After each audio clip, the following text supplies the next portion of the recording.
All right, so you all are here in CS 491/591. It's the introduction to computer security. Hopefully you all are in the right place. Let's see here. Let me get in the right place. The first thing I want to talk about is the delivery of this course.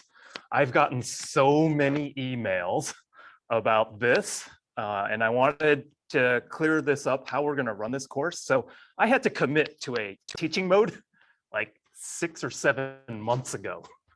And I was like, I'm not sure what's going on with the pandemic. So I hedged. I said hybrid, so I could go either way. My preference for students is in person. I think I have seen learning deviate from ideal conditions in attend anywhere and in remote teaching. And so I've just made a commitment, and it's actually easier for me to teach online, but I actually think it's better for you to learn if you are here in this room focused on one thing and one thing at a time. I know I've been taking some online, so I take a meditation class all the time. And as soon as it went remote, I found myself making coffee during class. I found myself browsing the internet over class. I'm like, I'm not getting really much out of this thing. And as soon as it went in person and you're like in a meditation hall or something like that, you're like, oh gosh, I can't look at my phone. I can't do anything. It's just me here with my thoughts, which was the intent. So this is why I am trying to shift, and I think the department is actually trying to shift more towards an in-person delivery. Now I realize life happens to the rest of you, and there are points in time where you cannot make class. And so while I have optimized for in-person, I am allowing some exceptions, but that's the intent. And so for the first week of class, I've decided exclusively in person. One of the goals for this class, if you are someone who needs a study partner, or if you like working with other people and you need that social connection, the first week is where you should look to establish that. You could do this over the Slack channel as well, but the human component, if you are a learner who requires other humans to interact with in order to learn, that's why the first week's in person. So the first week of class in person, there's no Zooming going on remotely. The final exam is also going to be in person. And I looked at the final exam schedule, and that's Thursday, which is unfortunate for a lot of international students who are traveling. But it is in person, it is Thursday, and do not book travel over finals week. That would require you to miss the final exam. I mean, it is 20% of the grade, so if you aced everything else and then didn't come to the final exam, you could still potentially pass, but it would be a 0 if you don't show up for the final exam. I will not do remote testing on this exam. One of the things about this exam, I should tell you right now, it's open note. So I'm not expecting you to memorize all of the stuff I cover, because there's gonna be a ton of content. I am looking on the exam for the big bits, I should tell you, but it has to be in person. I don't want you to just look up everything on Google to answer the questions on this exam. It should have somehow penetrated the brain a little bit. That's the hope, at least. If you have some DRC accommodations for the testing, that has to be done before Thursday, December 8th. And I would have you do that in my office. So be proactive. If you are expecting an accommodation for testing, you need to contact me now to schedule it during finals week. And you should know your final exam schedule by now, because it's based on what courses you have taken. Okay, so I wanted that to be upfront, because if this format is not really what you're interested in adhering to, give you a chance to drop without any penalty. I think the late drop starts next week. So I wanted to be really upfront about this before we continue. Okay, so I will turn on synchronous Zoom in a webinar format after the first week. And so this is not attend anywhere though. because I'm not going to cater to online. I think when I did attend anywhere, I was just distracted. I was bouncing back and forth between watching the screen and looking for questions in class. And so this is basically a listening in mode, which is what a webinar is. It's not going to be interactive, but in a pinch, say if you have a kid and your kid is sick, then yes, you'll be able to just dial in over the Zoom. I'll share the link, and then you'll be able to do that to accommodate that. So I mentioned this before, the lecture is going to be focused on the students who do come in class in person. If you are remotely listening over Zoom and you got a question, I'd ask you to put that on the Slack channel, and then I'll try and answer it, or the TA will answer it if we can. Okay, if you find that if synchronous Zoom webinar is your main mode of attendance, and you find that that's not working for you, the option is to come in person. Okay, if you do attend on the Zoom, I am going to base attendance on the usage reports. So if you join the Zoom and then quit, you'll have like 1 minute out of the 100 or so. And then that will give you basically 0.1% of your attendance for that day. So that's the way I'm doing it. The recordings, even this lecture, there will be recordings of this lecture on MediaSpace. But I'm not going to look at the viewership on MediaSpace for attendance. This is just, I want people to be here focused during class time, and that's the intent of the attendance. Okay, so does anyone have questions about the delivery? Okay, so that's enough with that. Let's talk about this class. This is basically an overview of computer security, and it's intended to be an introduction. So we're going to talk today about some of the principles of security, just the generic sort of properties that we're looking for in a secure system. We're going to talk a little bit later on about the basic primitives and systems that you will come across when you're looking at security. So we'll do some cryptography, talk about some access control systems, talk about authentication, and then we're going to look at how those things are embodied in any of these computing systems that you might come across. So network systems, hosts, applications. You will come across this wherever, like if you remain in technology, this is going to show up everywhere. This is one of the things I love about like learning security, because you learn the entire stack, hardware all the way up to applications. You get to know how everything works. Well, you could try and learn how everything works rather than focusing on, for example, machine learning, where you know how machine learning works and not much else about the rest of the world around you.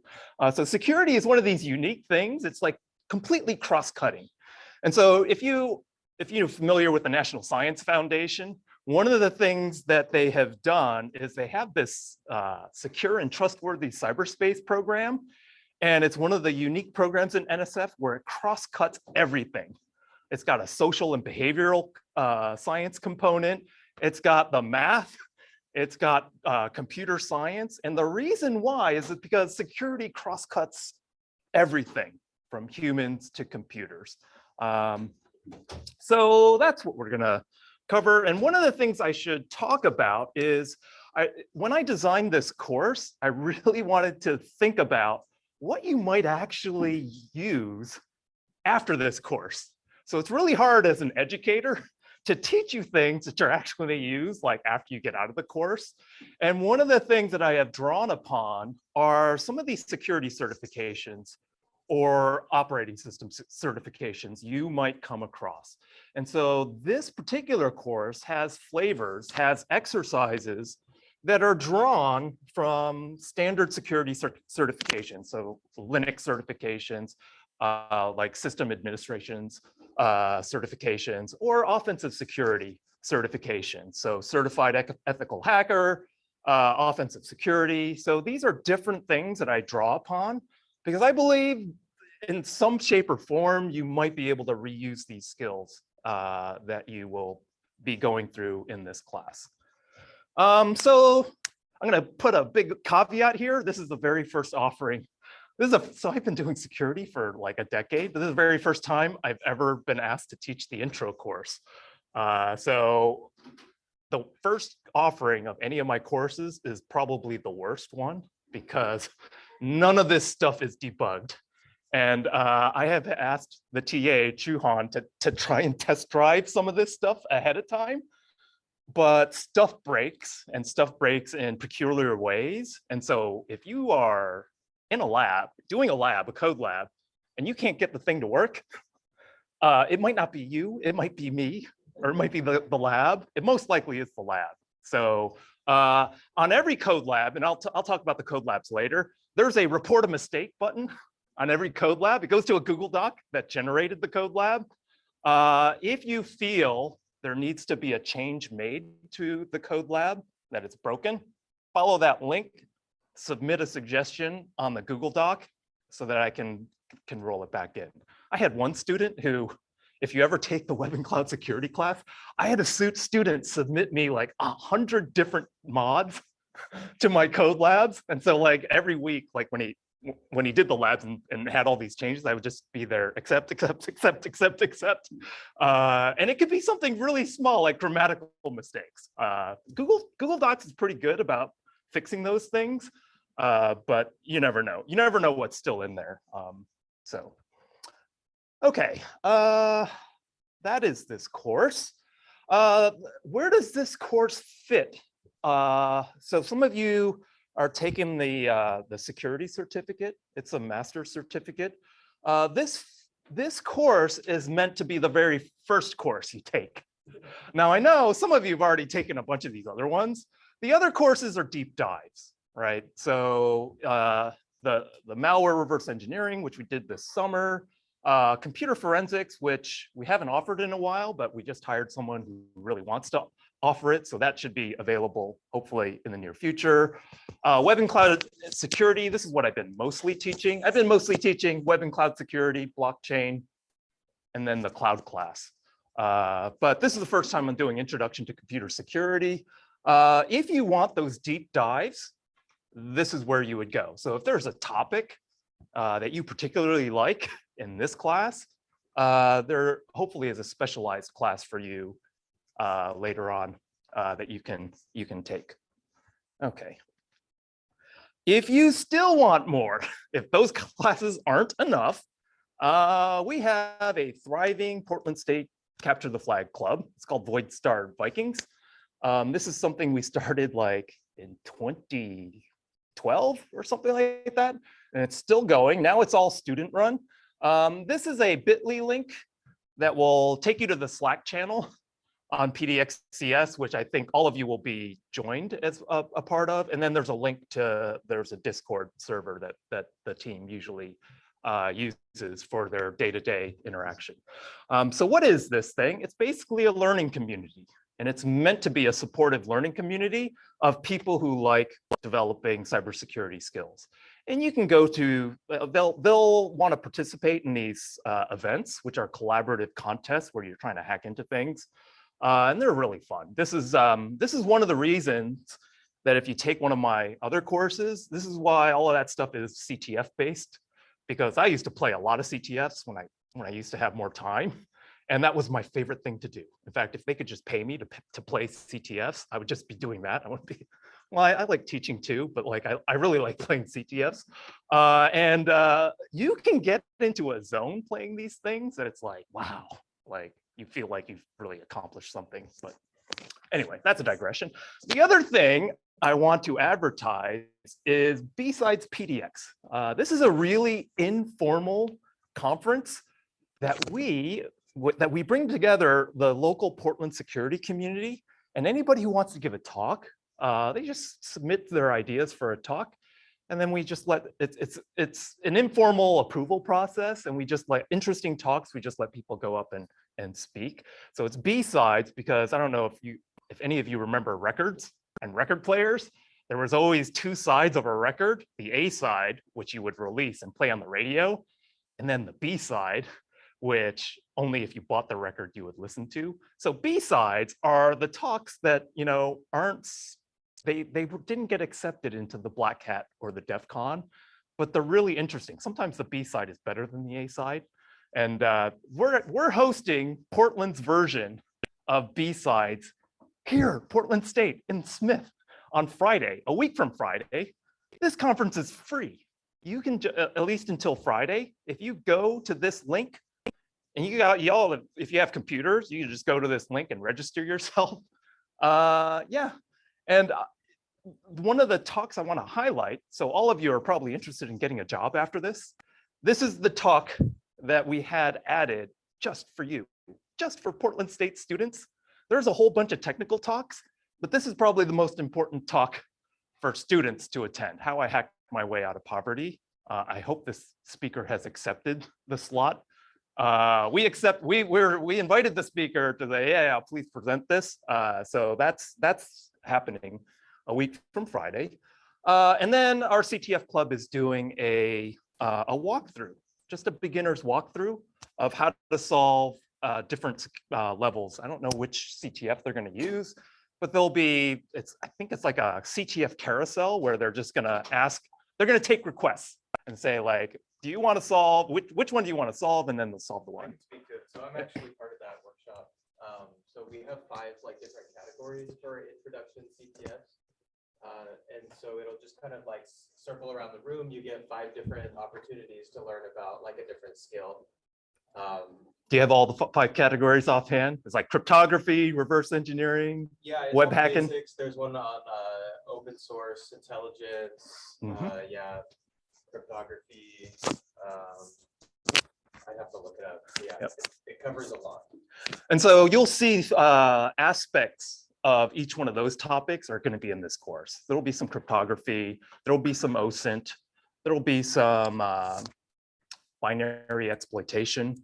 I think is that a category? Like, okay, so we'll have a little bit of that in this class. And so again, if this is something where these topics engage you, that's where I would send you. This is a job-making machine. I've seen students, I had a post-bac student join the CTF club. He was with us for like 4 months, got a job offer and didn't even finish. And I was like, well, you know, it's bad for us that you didn't get a degree, but you know, I'm happy for you. You got a job. And he eventually came back. He came back to give a guest lecture in one of my classes. And I was like, I don't know if I should stick you in front of all of our students and say, oh yeah, you didn't really need that degree, but I would not recommend his path necessarily. Don't assume you're going to get a job offer just by being in a CTF club. Work towards a degree, and if the offer comes, you can take it. In fact, we've had this has happened not just in security and machine learning actually. Well, she was doing security too. So she was doing malware reverse engineering, but then she had a little bit of machine learning. And then she did an internship at Cylance, which is this local security company that got acquired by BlackBerry. And then she was also in the master's program and then didn't finish it because she got hired as a full-time employee at Cylance. So we'll get to the job market here in a second, but there is that. Okay, so let me talk about the format of this class. This is a learning pyramid that most of us educators are familiar with. And this pyramid has lecture at the top, which has the least retention when it comes to student learning. And I realized that.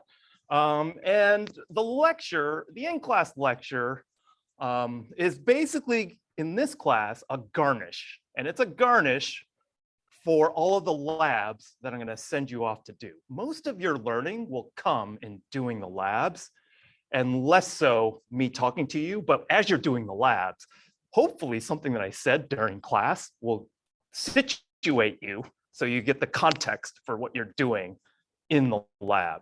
Because it's a lot of times, especially like CTF hacking, you're like in the bits, but you're not looking at the overall picture of where your hacking matters.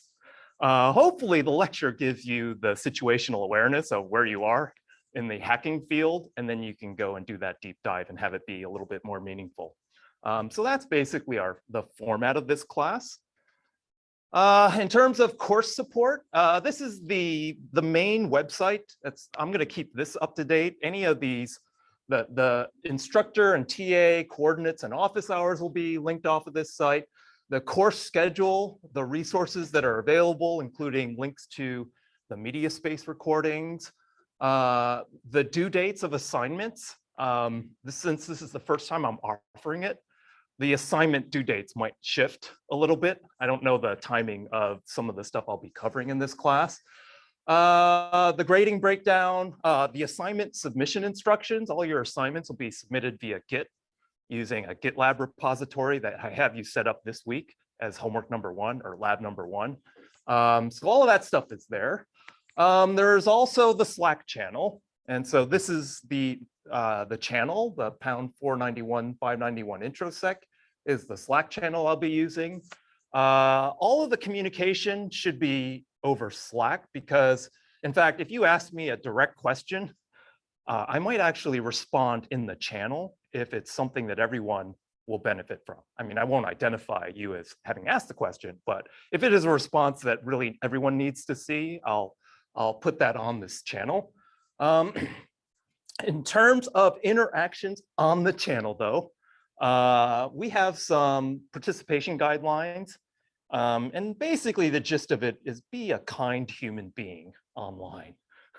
Even if someone is not being so empathetic, still respond with kindness. Send me a message if you feel like you're being harassed or you don't feel safe, and I'll deal with it. And if you don't want to identify yourself in terms of giving me feedback on things that are going on in class, I have this anonymous link, this bit.ly link that will go to an anonymous Google form. Just submit something here. And as you know, if it's something that I'm doing like up front, like I think I had some, like at the beginning of class, if I'm doing something that causes students issues in class, watching me or listening to me, I'll get a bunch of those on this form. And that's what it's intended to do, is to just get some feedback without worrying about, you know, me identifying you and that sort of thing. Okay. Let me talk about assignments. Most of the assignments, I guess all of the assignments, are these lab notebooks. I am going to assign for each section of this class a set of labs for you to do. As part of completing each of these labs, I'll ask you to include some screenshots, answer some questions, compile basically a Google Doc of all of the work you've done, and then submit it via a Git repository. So export it into a PDF, push it into your repository, and then the TA will go ahead and pull that notebook and then grade it there. And then the grades will be updated on the Canvas shell. I'm only using the Canvas shell for grade reporting. I don't know if any of you have visited the Canvas shell, but it's pretty sparse. And that's intentionally so because most of the content is in the code labs and on the website. It's just easier for me to do all those updates there. Every single quarter, I have people always asking for extensions. And my response is always the same. It is submit everything you have completed at the due date on time, and then you'll get full credit for what you've submitted. And then for any late work, compile a separate document that's got all your late work, and then submit that in the final week under notebook/latework.pdf. And then the TA will grade those all in one shot with a minor deduction for it being late. So the goal is to get you to complete the work without adding too much overhead on the TA and myself. So that's why all the late submissions, we're going to handle all at once at the very end of the class. But definitely, if you don't have enough time to do all of the work for a particular week, just get as much as you can, submit that initially, and then we'll look at updating that later. Okay, so some assumptions about your preparation for this class. When I did the redesign of this class, I intentionally made it so that all I'm really expecting from any of you is knowledge of processes and operating systems and a little bit of assembly code from CS201. It used to be that the prerequisite had, I think, upper division 333, 302. Really, the assumptions that I'm making in this class are just 201. And this is only for a little bit of the networking. You need to know the binary number system for the networking, and a little bit for the binary exploitation. You need a little bit of assembly code for some of that. So those are the two areas. Other than that, this course is meant as a true introduction. And you'll see this like when you start doing the code labs aren't rocket science. I'm asking you to do some of this work, but it should be scripted, more or less. And so that's why there's basically only this as a prereq. Okay. In terms of ethics, and I think every security class has to have this, because y'all are going to learn some things that I wouldn't want you to point on an unauthorized system. And so you must make sure that the techniques and the tools that you are given are only pointed to course sites that I point you to, or your own private virtual machines. And so you'll be doing that as part of the Google Cloud exercises. You'll be creating a virtual machine, several virtual machines, and your hacking should be between those two virtual machines and nowhere else.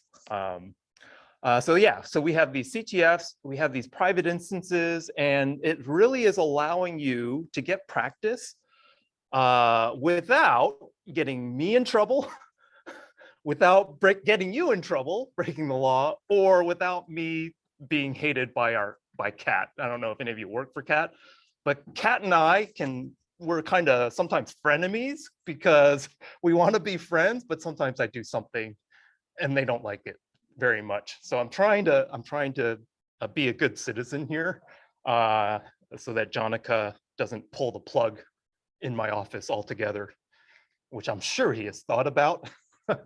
But ever since Google Cloud, so ever since I started using Google Cloud, we've been much happier. I don't do anything that makes him mad usually. Okay. So the next thing I want to talk about is why should you stay in this class? So I have all of you registered right now. Usually after the first week, the attendance kind of like goes like that. And so this is intended to like try and make it so that people stay in the class. So I'm going to motivate why I think you should take this course. Well, the big thing, if you look around and you read the news, you can see viscerally that security issues are having an impact everywhere. Here's one that I like to talk about. This is Verizon 2020 data breach investigation report. And so almost half of the data breaches are from things like web application vulnerabilities. So I pulled this out of the web and cloud security class. The example I also use is Equifax. This is the $1 billion mistake. So Equifax had this months-old Apache struts vulnerability, and because they didn't patch it, basically they lost 143 million consumer records. And I go through the details of this in one of my classes. This cost them $1 billion, the judgment against them, because they weren't fast enough patching this Apache struts. And we'll talk about why this is hard to do. Like, I don't blame Equifax, actually. Having to patch Apache struts, that's not an easy thing to do. More geopolitically, we see this issue in geopolitical conflicts. So one of the first things Russia did to Ukraine when the hostilities started earlier this year was take their internet out. So they realized that Ukraine had these ground stations that they were using to hook up to the satellites to get their communication infrastructure resilient, their internet communication infrastructure. One of the first things you do in a military conflict is attack the comms, right? Get rid of that. Do we have any veterans in here? You do? You would attack the communication, right? Confusion is your friend when this happens. And so Russia had this vulnerability. It's one line. This one-liner is a command injection vulnerability. And this thing took out the ground terminals, disabled their internet with a single line. And so that matters. And then this just keeps going on. So the new hotness is log4j. And we pay attention to it as security people, but this is bad. because this bug is not getting patched. Like, it's just about impossible to figure out how to patch everything that relies on log4j. This is a very common logging library for Java applications. And first of all, you have to know that you're running an insecure version of this. And most people are like, I don't know what I'm running. I'm running a million different things in my enterprise, and I can't even look for log4j. And then it's super hard to patch this thing because you have to recompile the original application. And who has the original application? The engineer that compiled it last, he already left the company, or she already left the company years ago. So this thing's going to stick around, and we have to figure out how to deal with that. So this is DHS said at the time this was the worst vulnerability. Yet it turns out there are mitigations for this that made it not so bad. And I'll talk about that mitigation later on in the course.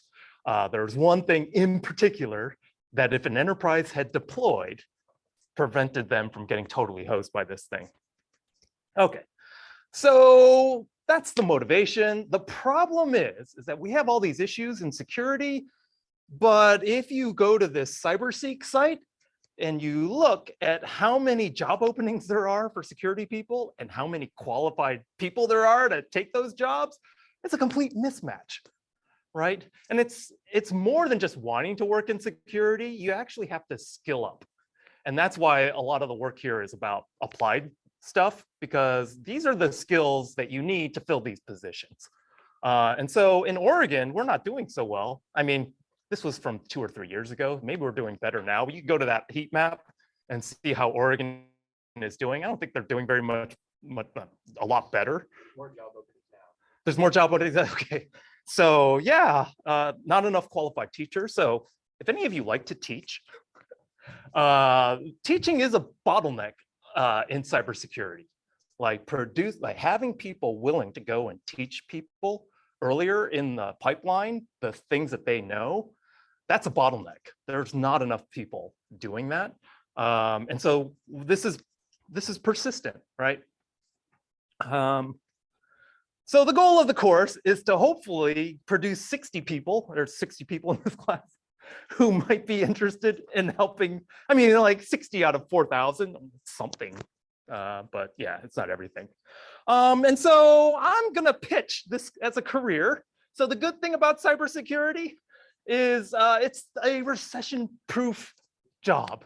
So we are staring a recession straight on, global recession. If you pay attention to financial news, this is a lot of these people who are way smarter than me are saying we could be due for a recession pretty soon with the way the global markets are.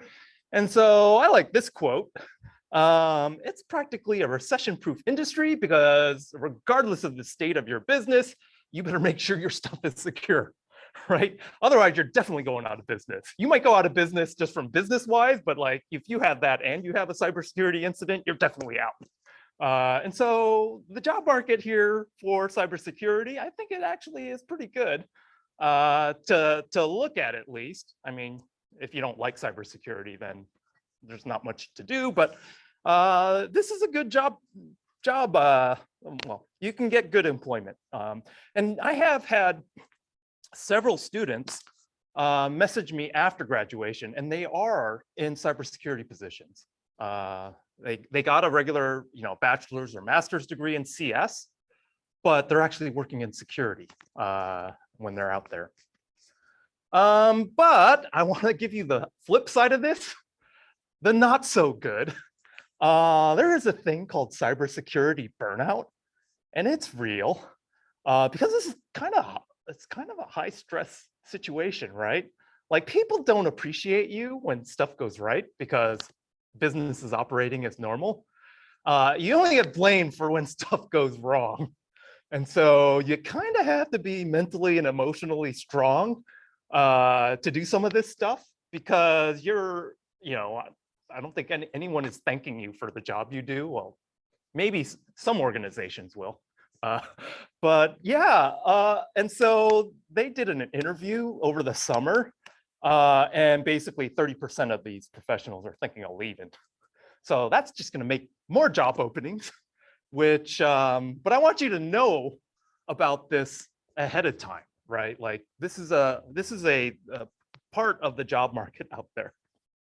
And so one of the things that you should think about is, if you're like, yeah, I want to do cybersecurity, is to think about, well, what would a career in cybersecurity be that would be good for you? And so I'm going to go meta on you. There is this term called ikigai. Has anyone come across this? Is a Japanese term for what you should be shooting for in life, right? And so hopefully the last couple of slides, hopefully the two parts of this have been checkmarked, right? The world needs people who know about security, and you can definitely get paid for it. I've seen this. And so this course really is to help you get good at it, right? So you're going to be doing some things that I think are fairly common in the industry, the kinds of basic skills, the foundational skills that you would have in this discipline, hopefully, if I guessed right, at least. The finding out what you might love to do, that depends on you. And so hopefully you stay in this course to see, right? Just kick the tires. If you like it, you're good. If not, well, hopefully you'll learn something. So that's basically what this is. Okay, so here's another meta question. What do you think about when you imagine yourself as a cybersecurity professional? Do you have any preconceived notions of what people do in this discipline? Reading a lot of papers. Oh, okay, that's different. Clearly the historical documentary Hackers. For the movie. Hackers, okay, yep, we'll talk about that. Does anyone else? Everybody who's like Godfather is like big in InfoSec in Seattle. He used to be the guy that would like wake up at like 3 a.m. to like respond to a threat or something. Okay, a good defender stereotype. Nice.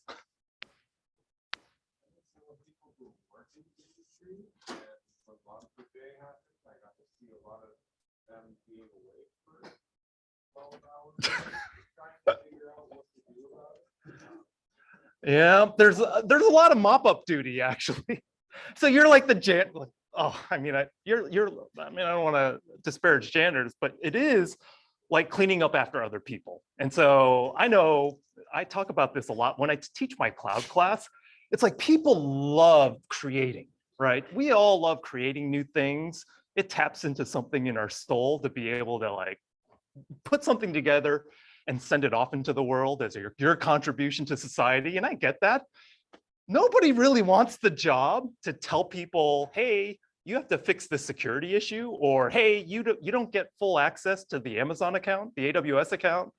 Like that's not a job that, I mean, if I were in, I mean, this is where you can see burnout happening, right?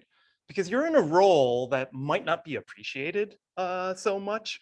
Well, I don't want to stereotype the role, but that's one of the things that that you could come across. So actually, hopefully you didn't think of the media stereotype, which is what we just talked about there, because I think this stereotype actually damages the field. And this is so we used to do this high school cybersecurity camp here.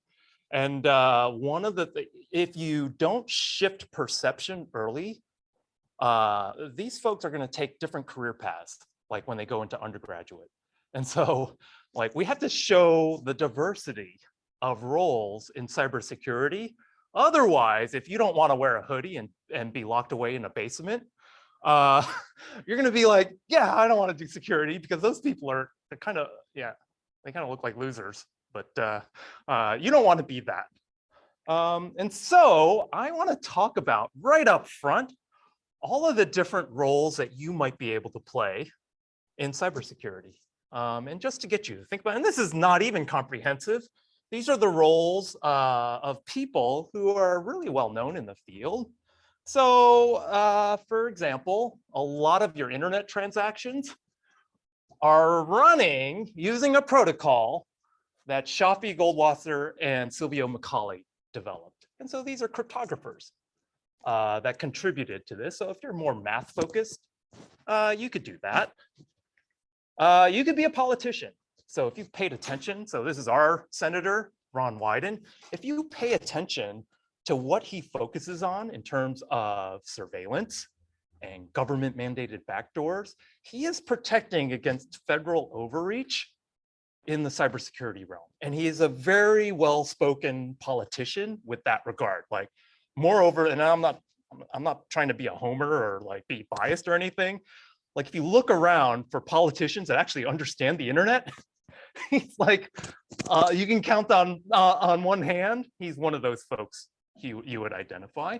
So you could be a politician, or you could be on a politician's staff, crafting cybersecurity policy and actually have it make sense. So that's a role. You could be a research director. So this is Deborah Frink. She is a longtime NSA program director at the Pacific Northwest National Lab. And she directs research in the NSA's programs. So that's her role. You could be a journalist. So if you follow Brian Krebs' blog, he is continually outing the latest criminal methods in cybersecurity. And basically, he's basically burning a whole bunch of people's operations just by writing articles. And it turns out he's like target number one for like a whole bunch of like cartels, and like he's a target right now with the stuff that he's done, but he's got good operational security. So I don't worry about his safety. You could be a bug hunter. So this is Natalie Selanovich and Tavis Ormandy. They are really well-known vulnerability researchers at Google Project Zero. If you like, for example, the binary exploitation stuff you're doing in this class, and you're like, well, that's the kind of stuff they do. They rip apart binaries and figure out how to break them. You could be a filmmaker. So Alex Gibney is the producer? He's the producer of this Stuxnet film, 0 Days. And he really brought to the forefront the need for us to examine the use of cyber weapons, because we basically set the standard and the precedent as a country when we decided to wreck the Natanz nuclear facility, the centrifuges. We were the first country to do a kinetic offensive security operation on another country. And so in particular, he was like, well, who got to decide that? And what is the process for deciding what weapons can be launched and leveraging what vulnerabilities, and whether or not those vulnerabilities need to have a process for remediating. So there is this thing called the vulnerabilities equities process. When the government has a vulnerability, say it's a 0 day in Microsoft and Zoom, like what is their responsibility to disclose that vulnerability versus hide it and weaponize it to go against other nation states? So this film was one of the things that started this dialogue, to just think about the wider implications of something like a security vulnerability. You could be a software engineer. So this is Jessie Frizzell. She was a big part of why Docker is usable, what containers are usable. So before Jessie and Docker came along, containers were awful. Like they were hard to use. They were, and so like if you take the cloud class, so for any of you who are in the cloud class, the reason why we have these nice commands, Docker pull and Docker start and Docker run, the reason why we have that is because someone figured out that that's the kind of interaction people want when they're dealing with containers. And so even though she's not traditionally known as a security person, the fact that containers are being used and they're helpful in isolating the execution of software from each other, this is having a real impact on the security of things like microservices or hosted cloud services. You could be a television producer. So this was a TV series from a while ago. Was it 2016 is when it started. This is about a dystopian future that's run by a big tech company, right? And so if you want to bring awareness for where this abuse could go to if you are leaving big tech unchecked, this was a TV series that brought that to, one of the TV series that brought that to the forefront. Like, what is our future if we don't check things like Facebook, Google, Amazon and Apple. You could be a professor. So this is Laurie Craner. She's actually done a lot of work on password security and passwords and why we should probably be doing something else. But she's moved on to bigger and better things. She became the FTC's chief technologist. You could be a cartoonist. This is like my favorite cybersecurity career if I had a creative bone in my body. But this is Randall Monroe. And as we'll talk about in the authentication class, he wrote this cartoon strip right here that inspired the use of passphrases. So for the longest time, password systems were designed by engineers who are like, oh, let's just do this crazy thing on the left. And so he was the one who espoused the use of passphrases that are memorable, that have enough characters to have enough entropy to protect against password attacks.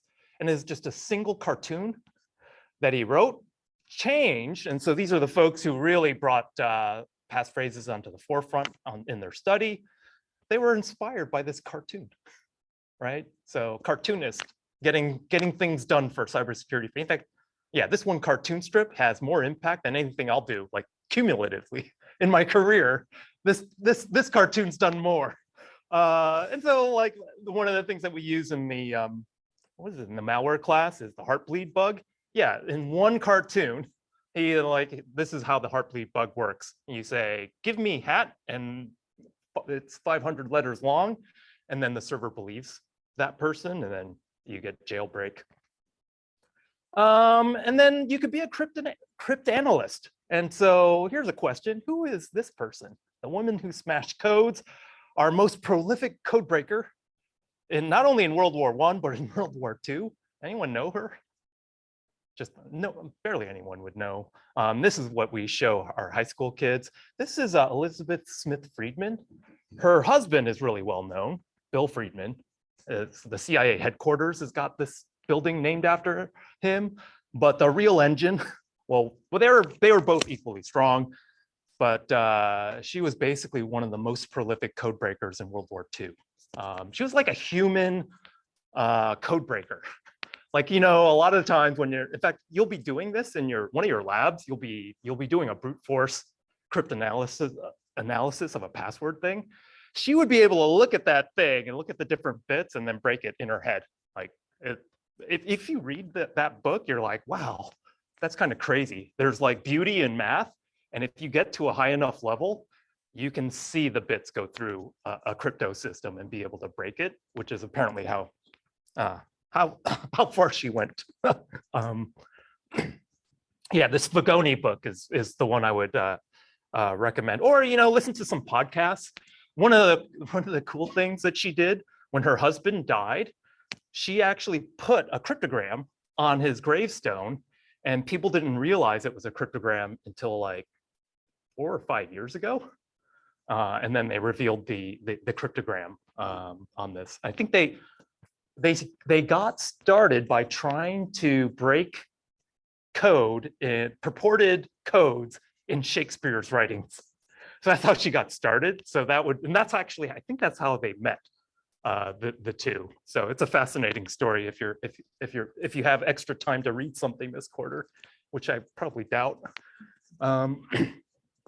You could be a comedian. So you can learn a lot through humor and just to see the absurdity of things that people do. And one of the most important segments I thought happened when the Edward Snowden documents, when Edward Snowden released all of that information about NSA surveillance, everyone took his side. And it was John Oliver that said, hey, wait a minute. I don't think everything you released was actually helpful. Like, some of this is plain old nation state espionage that we want our government to do without the adversary knowing. And so it took a segment like this to be like a little more nuanced. I mean, because you're used to media trying to sell you one angle. It's really hard for people to see nuance in Edward Snowden. You either love him or you hate him. And so this was a segment where I thought, oh, this is actually helpful because, yeah, not everyone agrees that what he did was 100% above board. So that's this one. You could be a podcaster. And I put this here because one time I gave a class, went through the entire class. It was a malware class, malware reverse engineering. And then like 3 months after the class, I had a student come up to me and say, you know, the most valuable thing I got out of your class was the Risky Business podcast. And I was kind of like glad, but then kind of like, really?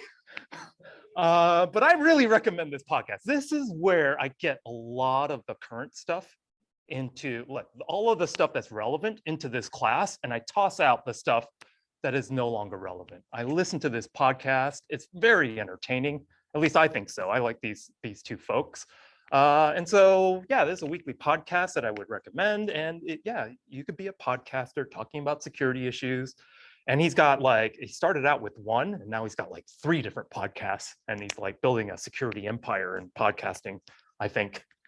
You could be a lawyer. So this is Susan Hennessy. She was an attorney for the NSA for a long time.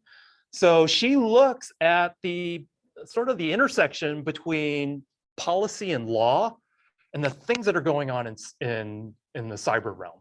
Because the problem is that the stuff in the cyber realm changes so quickly that it takes a long time for policy and laws to be made to address some of the unintended consequences of some of the things that we deploy.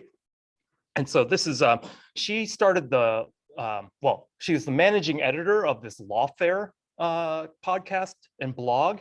And it's really good for kind of the latest in proposed laws and regulation. That's the site I would recommend you go to if you like law and cybersecurity at the same time. And in fact, Coupa, the School of Government, they are interested in delivering more content related to this. So if you're not interested in a technical degree 100%, and you're interested in the intersection of cybersecurity policy, or more cybersecurity policy and management, that's what they're trying to focus on in the next coming years. You could be an ethical hacker. So if you just took the malware course, we talk a little bit about Joanna Rokowska, who created Blue Pill out of the Matrix. Well, as a riff off of the Matrix. She also created this Cubes operating system, which is basically an isolation kernel for your client applications. Or you could be someone like Susumu Shimomura, who's trying to track down hackers like Kevin Mitnick. And we have a tie. So if you ever talk to Jonica, or if you're in a conversation with Jonica, the head of CAT, he actually knows Susumu, brought him in, and like allowed us to talk to him about, yeah, so he's connected with that case, and he knows a lot about it. And so if you catch Jonica in the hallway with a spare moment, you can ask him about that. The last thing is an author. And so one of the things in our cybersecurity camp that we do is we base all the cybersecurity activities off of a narrative that Veronica Roth created. And she's the author of the Divergent young adult series. And so she fictionalized what a cybersecurity, basically a penetration tester would do. So four is the male character in this series. And she fictionalized these short stories that didn't make the actual trilogy. She released as a separate book. And so she released this thing that was centered around 4 as a penetration tester that she eventually threw away to center it around the other character, whose name I already forgot. What was it? Triss, that's it. So yeah, so I hope to get across to you that this course is just a start, and it's hopefully not the end, because there's a lot of places you could go with a cybersecurity career that goes well beyond what you'll get in this class.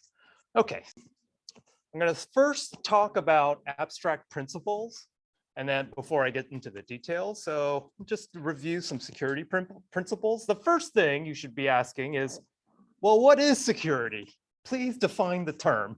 And one of the funny things about security is like people don't have a defined term that they think about. They just know that they want it. But what does it mean for something to be secure? These are the definitions that I think might come the closest to what people want. The first one is that the property of a system that it behaves as expected, where it's a completely subjective thing for the person who has deployed the system. So that's one. The other one is valuable resources aren't misused. So that's another one that's kind of subjective. So that's what we'll go with. You often see security framed in common terminology. I just want to go through this terminology because you'll come across it, especially for some of the international students. Like these English terms, you might not connect with. And so I just want to put this on one slide because when you read a security article, they're not going to define these terms for you. And so the first one is an adversary. This is someone trying to get unauthorized access to your system. A risk. A risk is a potential loss due to that adversary getting access. What can that adversary do? Can steal your data, like a breach. They can wreck your systems, force your systems offline, like ransomware. They could take all your resources away from you. So like crypto miners, they get access to your system and they mine Bitcoin or Ethereum, which is what happened to me in one of my cloud classes, unfortunately.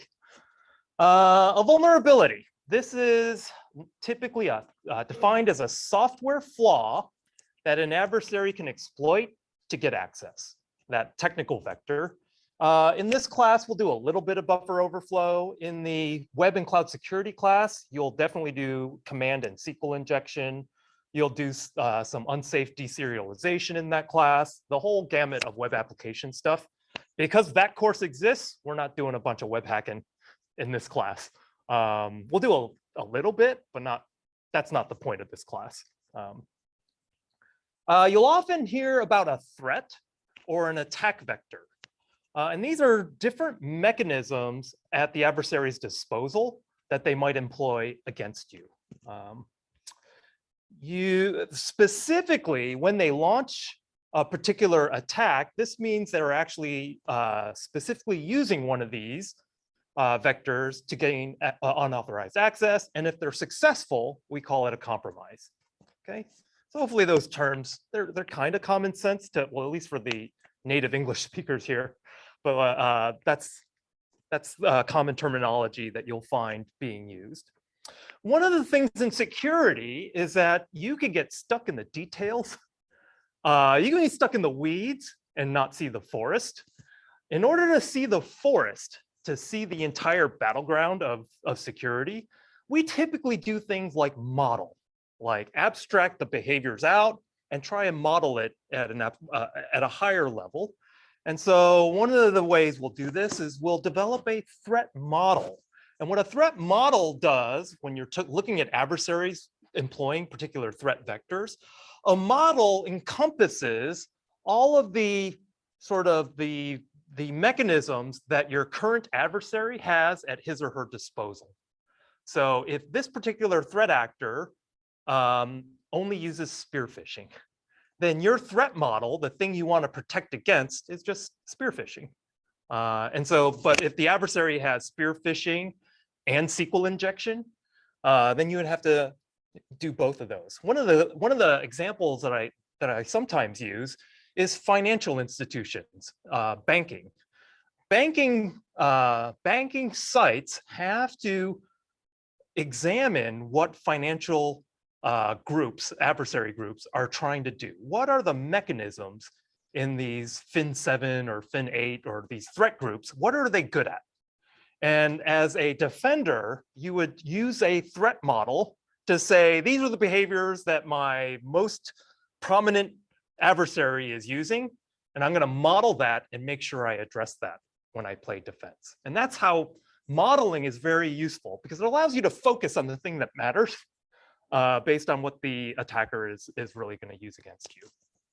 Okay, and so you'll often say, well, because of this threat model, these are the particular things that have to be addressed immediately, which is in parentheses there. Along with a threat model is typically a trust model.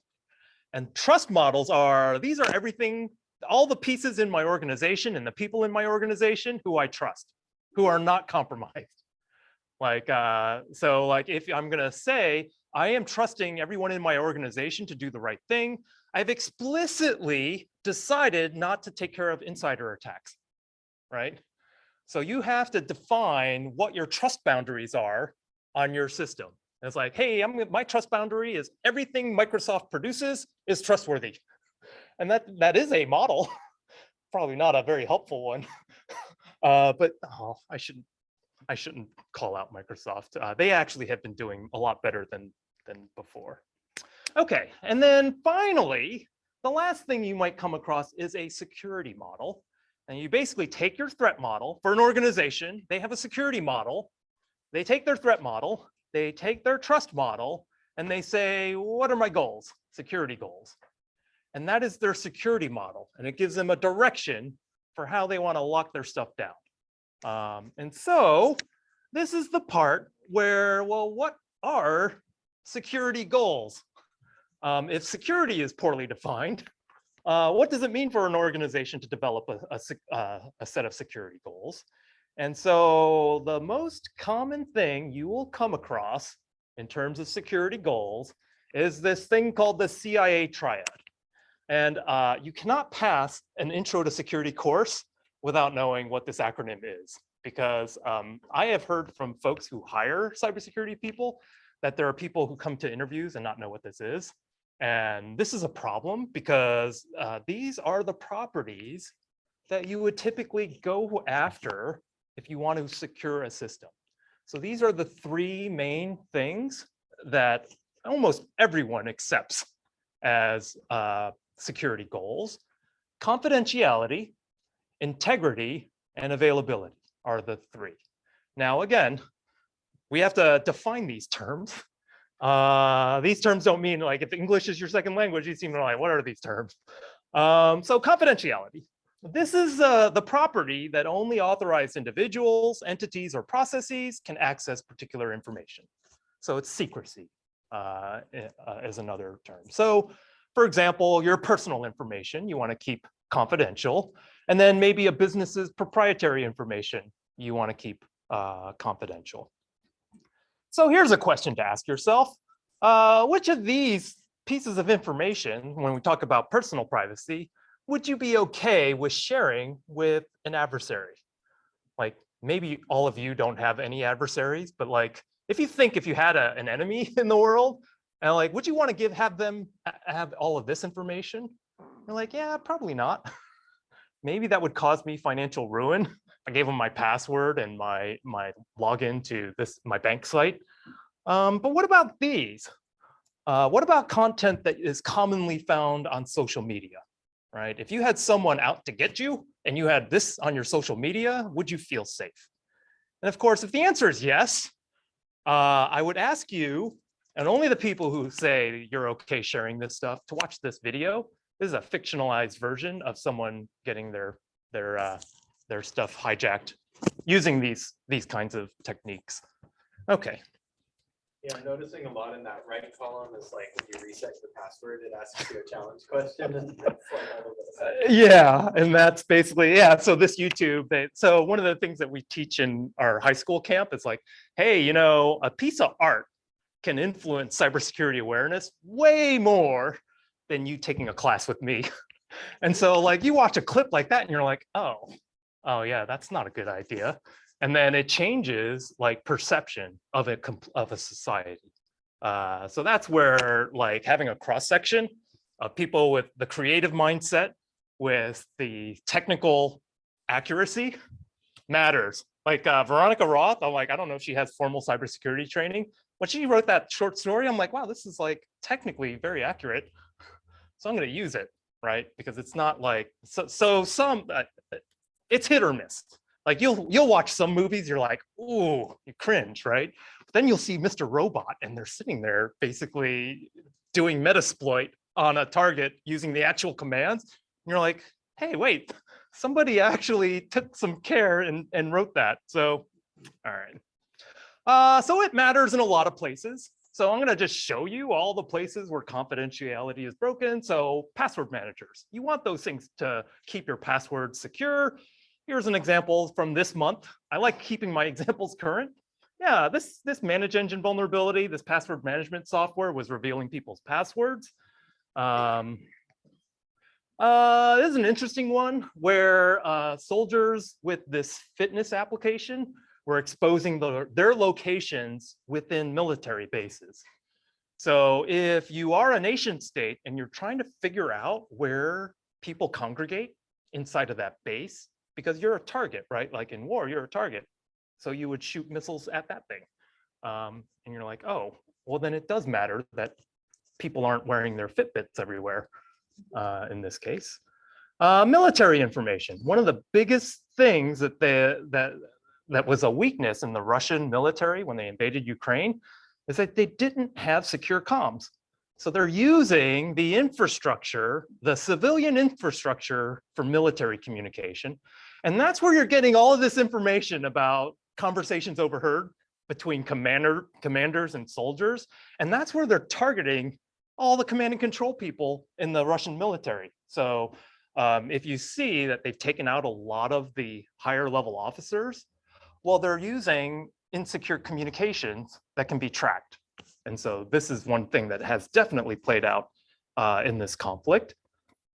And then this one hits pretty close to home. All of this social media activity that basically anyone who was on Facebook had accumulated, that was exposed to this, basically this political outfit, this political messaging outfit, Cambridge Analytica, and it was used to weaponize fake news against the electorate to basically suppress the vote or to target people likely to vote one way versus another. And so this really was what I think was the beginning of the end for Facebook, because as a result of this, people were like, Facebook's got a problem here. And the problem is percolating out to the rest of society. We have to do something. And so Apple did something. They got rid of these third-party cookies. And now Facebook is Meta, trying to make money off of these goggles. And I have one of these goggles that I used once. And it's just basically a paperweight. I'm like, does anyone like that stuff?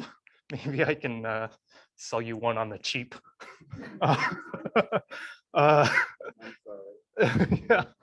Yeah, that actually gave me a little bit of a headache, so I'm like, I can't do that. Okay, the next property, integrity. This refers to the trustworthiness of either information or people. Now, it's typically used in the context of data integrity, so that information that is being released is not changed.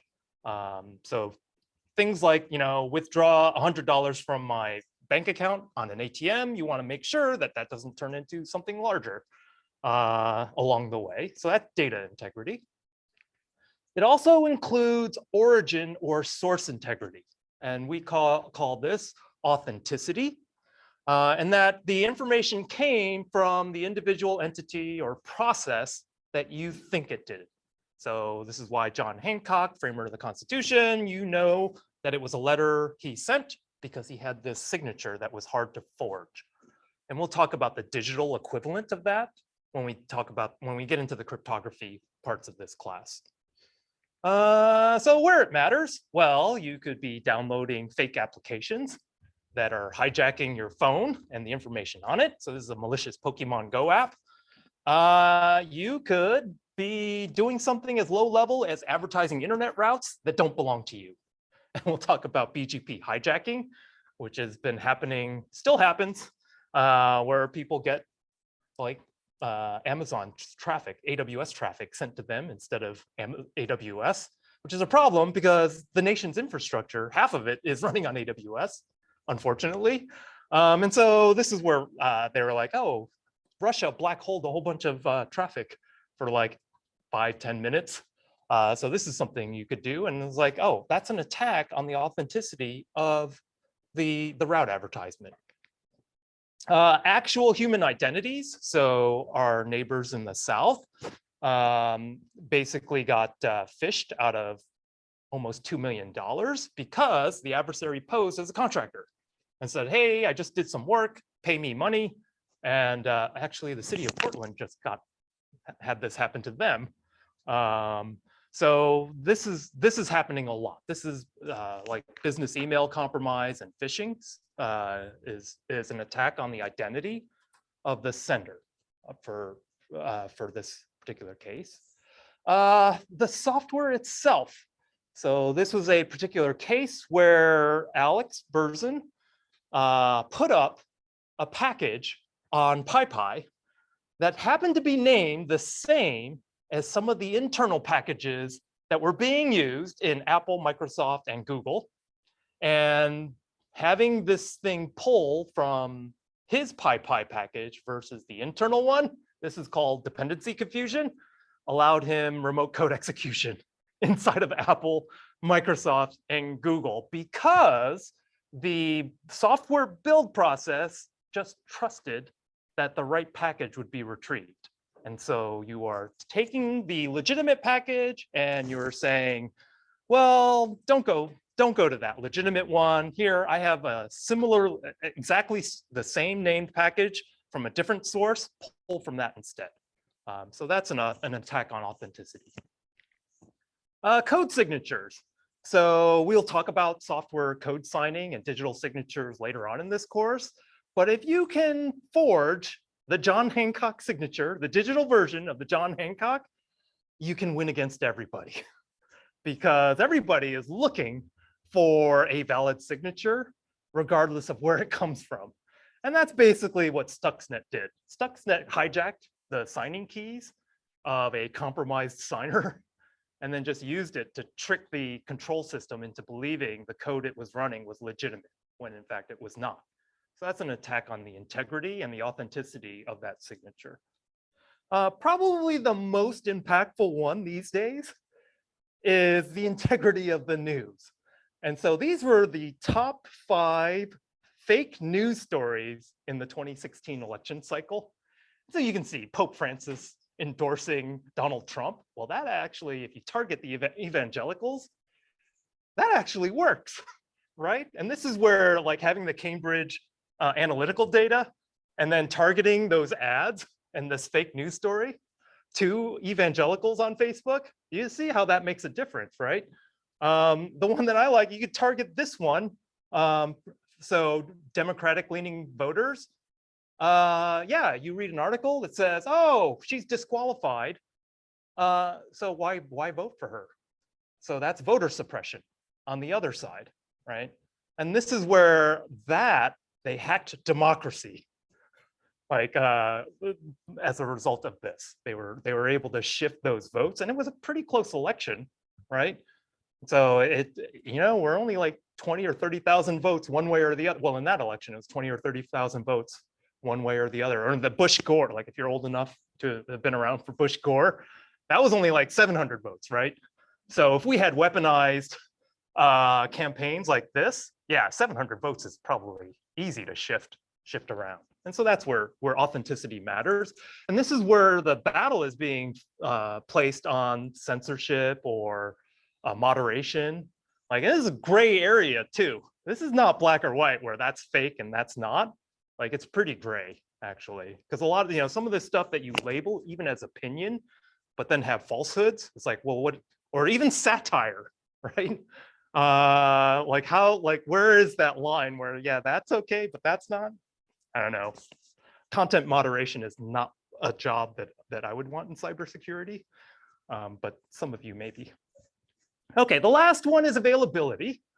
And so this is the property that information and services that you want to access are readily accessible to those who are authorized or other processes that need it. Okay, so where this matters is accessing power, first of all. And so you see this all the way back to 2014 when Russia first annexed Crimea. You saw Ukrainians trying to hack the Crimea power grid, right? And then Russia responds by taking out power stations in Western Ukraine. And this has been going back and forth. Battle over the power grid is availability to electricity. So attacks on availability with regard to electricity. Access to information is another one. So censorship is a big deal because a lot of authoritarian regimes are looking to control the information that their people are subject or have access to. So in China, there's the Great Firewall of China, content censorship. More recently, when there was an attack on availability with those satellites, that one-liner that I talked about earlier, the saving grace was Elon Musk's Starlink, which you probably read, allowed both the military and civilian populations access to the internet that they wouldn't have had otherwise. And then this just happened just last week with that case, the person dying in custody. There has been a restriction on the internet content in Iran. And so these are attacks on availability, on information to prevent particular pieces of information from spreading. And so that's why it's important, this particular property. We have other things like access to voting, right? The Russians actually were on voting machines in the US in the 2016 election. They didn't do anything apparently, but they were actually there. And from there, they could have launched things like denial of service to voting. And they have done this to other countries. So other countries that don't have the deterrence capability that the US has, they're like, yeah, well, why wouldn't I attack Brazil? Because what's Brazil going to do to me? And so this is why they can launch these attacks on voting infrastructure in other countries. Probably they won't. So Russia is probably not going to attack China anytime soon, or India, because now they're their friends. So, but this was it 2021? Yeah, this was before the invasion. But now they probably wouldn't do that. Well, it wouldn't be sanctioned, at least. Okay, and then access to network and server resources. So basically, criminals are always trying to take down Krebs. I mentioned Krebs before. So some of the largest DDoS attacks are against his blog. And this is the reason why Google thought that the societal benefit of keeping this site up 24/7 was enough for them to foot the bill for DDoS mitigation for Krebs. So they do it for free. So they're like, they got a pretty good edge network. They're like, we're gonna drop the traffic for you rather than force you to deal with it. So that's an availability attack. One of the funnier ones is John Oliver. So he ran a segment on net neutrality. And at the very end of this segment, he was like, hey, everybody, if you care about this issue, go to the FCC site and leave a comment. And it took the site down for days. For days, it was dealing with this. It completely took it offline. Another one that I like is, well, I mean, this is a little more serious, but access to Britney Spears tickets. That one is like, oh, wow, this is Hamilton. I had a Britney Spears one earlier. Sorry, I swapped it out for something more recent. But yeah, bots purchasing Hamilton tickets to prevent them from being available. And it's any popular ticket. You're going to be dealing with bots sniping all those tickets before legitimate people can get to it. Or it'll be your friends making the bots to get you the ticket. Oh, see, you're at the next level. Actually, so yeah. So I should say I overheard a conversation about registering for classes, which you all have to do. I had a student who wrote his Python app using Selenium to register for all of his courses at 8:01 on the day register.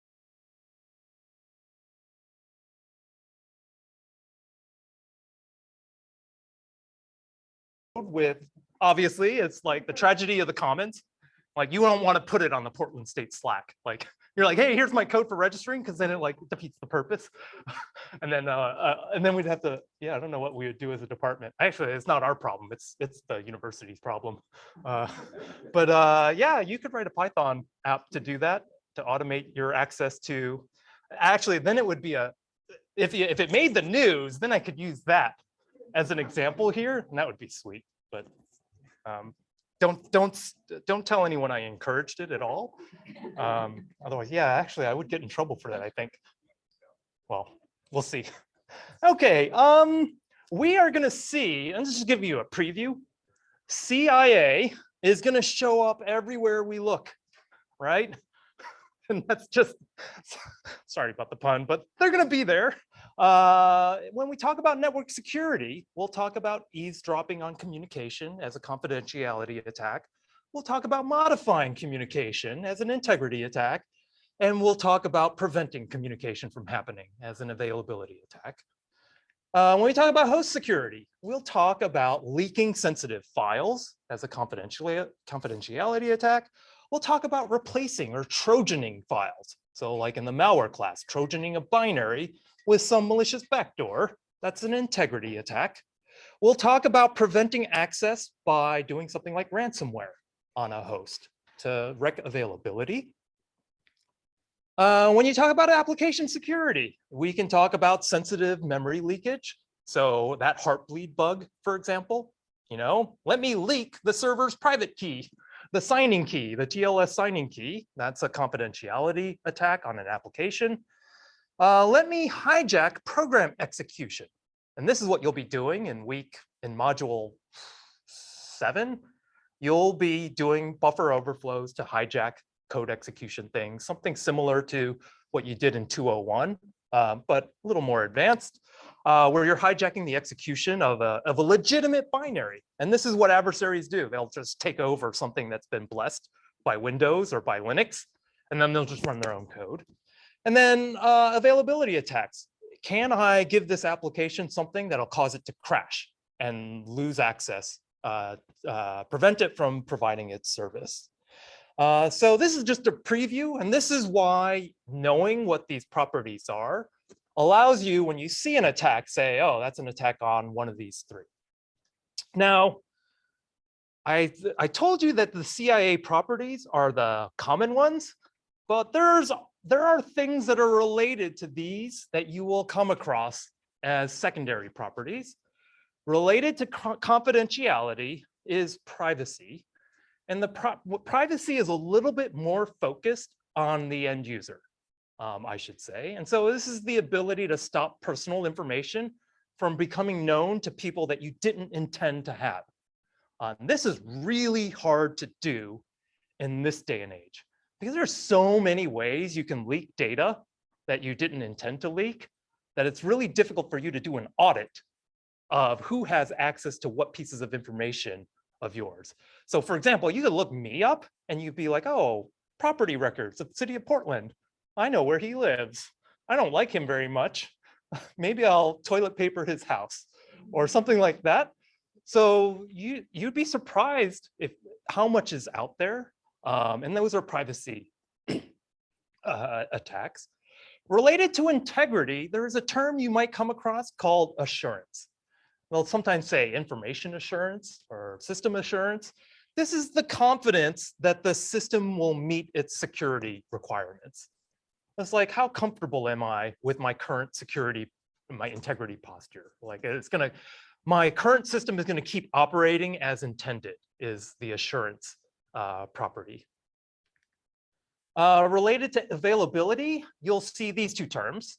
Reliability means that the property that the system will continue to function as it currently is for long periods of time under adverse circumstances.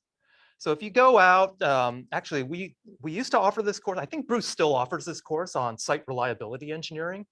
That is a whole class that's a whole discipline that you could specialize in.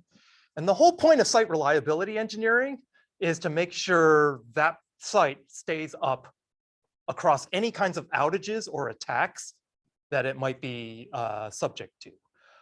There's this thing called chaos engineering that's in vogue. Like if you go to like Netflix or you go to Google Cloud, there's this category of chaos engineering thing where they actually come up with scenarios to disrupt operational networks, and they simulate this or they emulate this and see what happens. What happens if I take down a whole availability zone, say the Dalles? So if I pretend that just has been taken completely offline, how does my system behave? That's a reliability issue, and something that chaos engineering looks at. The other one is survivability.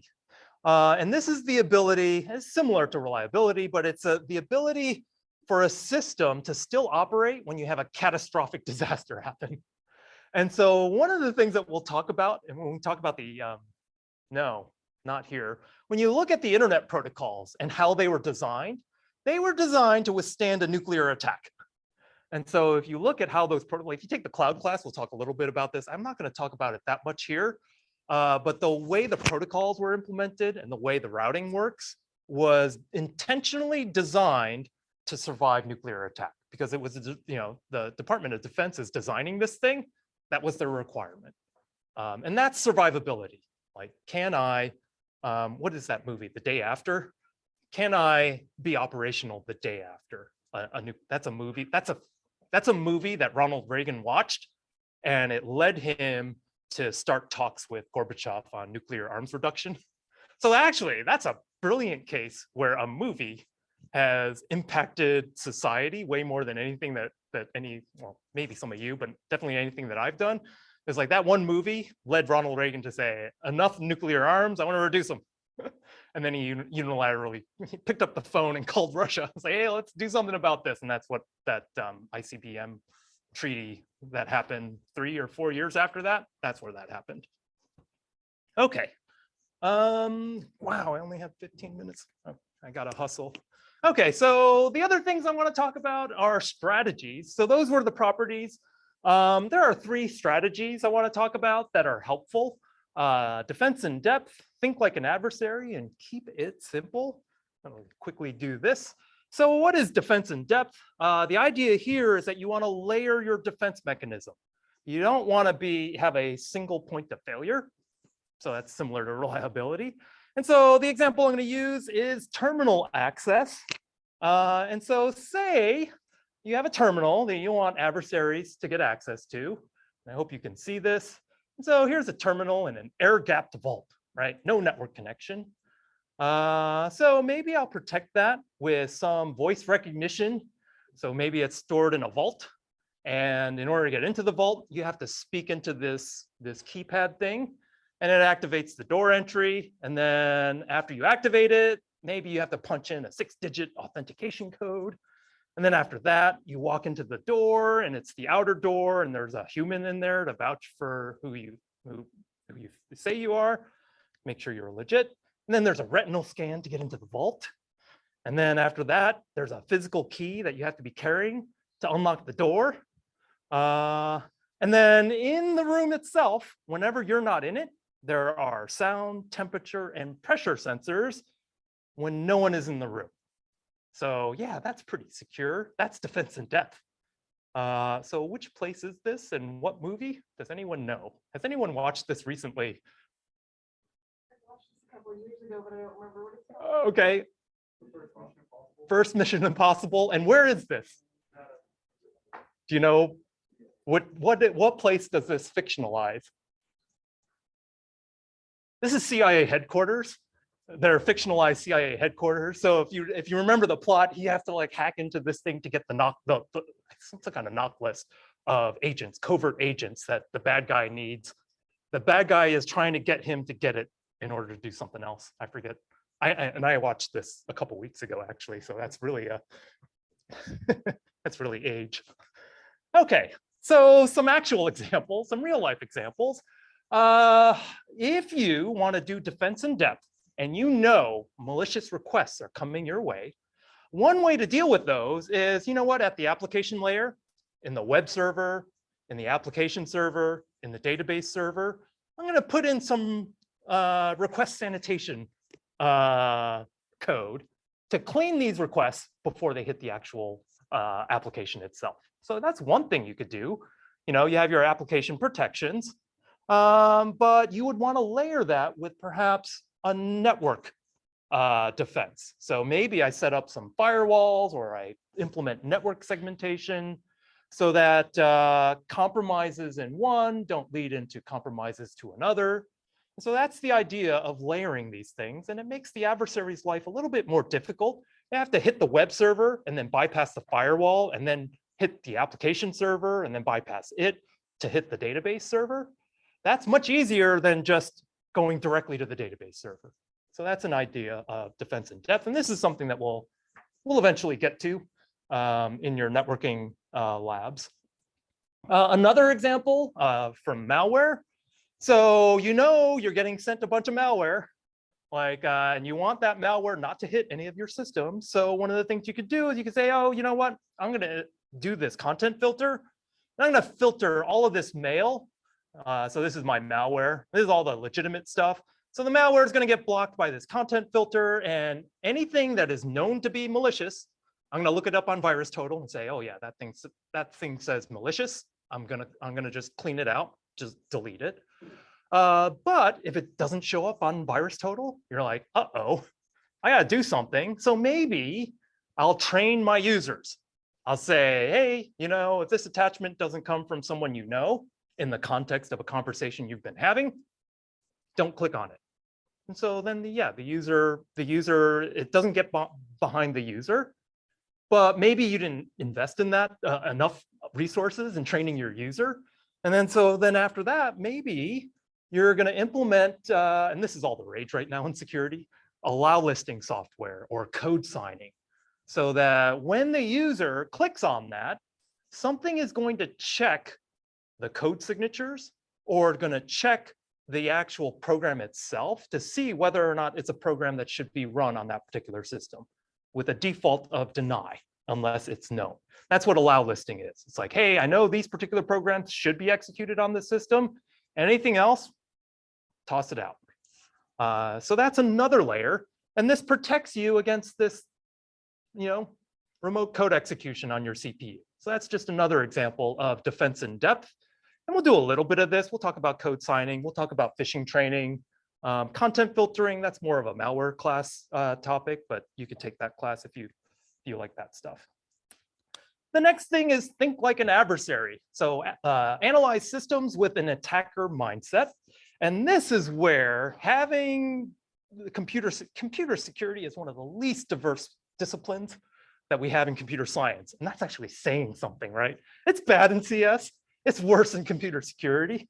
And hopefully that's changing. But thinking like an adversary is actually where diversity matters. And that along with empathy. You have to be able to think like different kinds of people, right? In order to really understand what the threat models are, right? And this is where they've seen like red teams are much better when they have different socioeconomic and ethnic backgrounds in them. It's been proven. This is why the Department of Defense is recruiting way more diverse folks. And it's not about the technical bits. It's like, yeah, you know what? The thinking bits are more important than the technical bits at some point there. So here's an example. You have this fancy gate and you're like, well, there's nothing around that gate. So people just like drive around it. But I want to go back to this example. Like, so I know two people know about this movie. What would an adversary do with that thing we just covered? You have this terminal in an air-gapped vault. Can you remember what they actually did? From the ceiling, okay, yep, they came in from the ceiling, but before they did all of that, they did this. They had to pose as firefighters to actually get into the building. So they had to set off an alarm. They went in as firefighters, and then they had to dose the analyst. You can't hack into the computer if the person is sitting there at the terminal. He's gonna notice Tom Cruise coming down from the ceiling. So you gotta get rid of him. So they dosed him with thing that poor guy was throwing up in the toilet for like at least 5 or 6 minutes in that movie. It looked pretty painful. And then they crawled into a vent. And then from crawling into the vent, they disabled those lasers because there were lasers in that vent. So they did think about that. And then finally they won. So that's the scene from this movie.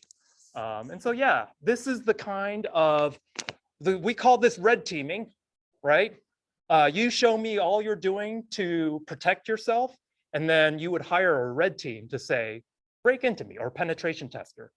So this is the kind of adversarial thinking that if you like, well, you could be a penetration tester. And penetration testing is more than the bits. It could be social engineering to get you in. It could be things like this, thinking outside of the box. That's what penetration testers do. Okay, so an example of this, attacking multi-factor authentication, you could be like, yeah, I'm going to brute force the code. I'm going to hijack the code, or I'm going to do something way better. I'm just going to send you a whole bunch of 2FAs until you say approve, which is how Lapsus is operating. And this is just from earlier this year. And that's their strategy. 100 times at 1 a.m. is all it takes for you to press approve. And I actually know someone who was attacked this way and lost her banking information. So this is actually a thing, just public service announcement. Don't hit approve. I've been getting these for my Instagram account because I have a 4-letter Instagram account. So I think they want my Instagram. I don't use it though, so it doesn't matter if I lose it. But yeah, they will target you with that. And then this is what Russians are doing to annoy victims. So yeah, this is part of their playbook now, right? Because 2FA is too hard to bypass without these kinds of things. The last one, what I'm going to finish with is keep it simple. KISS is keep it simple, stupid, or keep it stupidly simple. I don't know, but you get the gist of that. Another thing that you'll come across is Occam's razor is like entities should not be multiplied unnecessarily is the principle. And you should always think about that when if you're a software engineer, you should think about that property. And then in computer security, we call this, well, one of the things that we say is reduce your attack surface. Keep your operations as simple as possible. Deprecate machines and just disconnect them if they're not being used. Don't leave them up. So it's basically hygiene when we're talking about it. And then another a phrase that you'll come across is complexity is the enemy of security. And this is often true. I like this quote. Perfection is achieved when there's nothing more to add, but when there is nothing left to take away. And that's a design principle that allows you to be more secure when you've just implemented what is absolutely necessary. So some anti-patterns, authentication modes is one of them. 10 years ago, all we had to think about is usernames and passwords. Now, we got a gazillion different ways of authenticating that we have to protect. This is a problem, and this is going to be hitting the fan in the next couple of years. We have so many different ways of authenticating. Any one of them, any break in any one of them loses you, potentially loses you the bank. Here's another one. We've done this to cars. It's like, yeah, let's just put the attack surface to be the entire chipset of everything in the car we can break into. So that's another issue. And I should say that sometimes these strategies are at odds with each other. So I told you defense in depth is good, but then I just told you keeping it simple is good. Well, you can't have it both ways. And this is something that you'll see. You'll see defense in depth, but then you'll be like, well, that's not simple at all, right? But there's a lot of jobs here.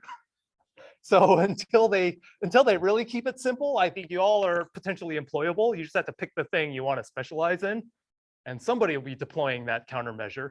And this is why a conference like RSA, like you go to it, they're selling you product after product after product, and you're like, well, I got to do something about security, so I'm going to buy that, I'm going to buy that, I'm going to buy that. And then you bring it into your organization, and like, well, who's going to manage all of that stuff? It's the maintenance, that's the cost. Right? It's not buying the software, it's maintaining it. And then you're stuck with a picture that looks like this and say, how am I going to secure that? How am I going to secure the things that are keeping me secure? Yeah, food for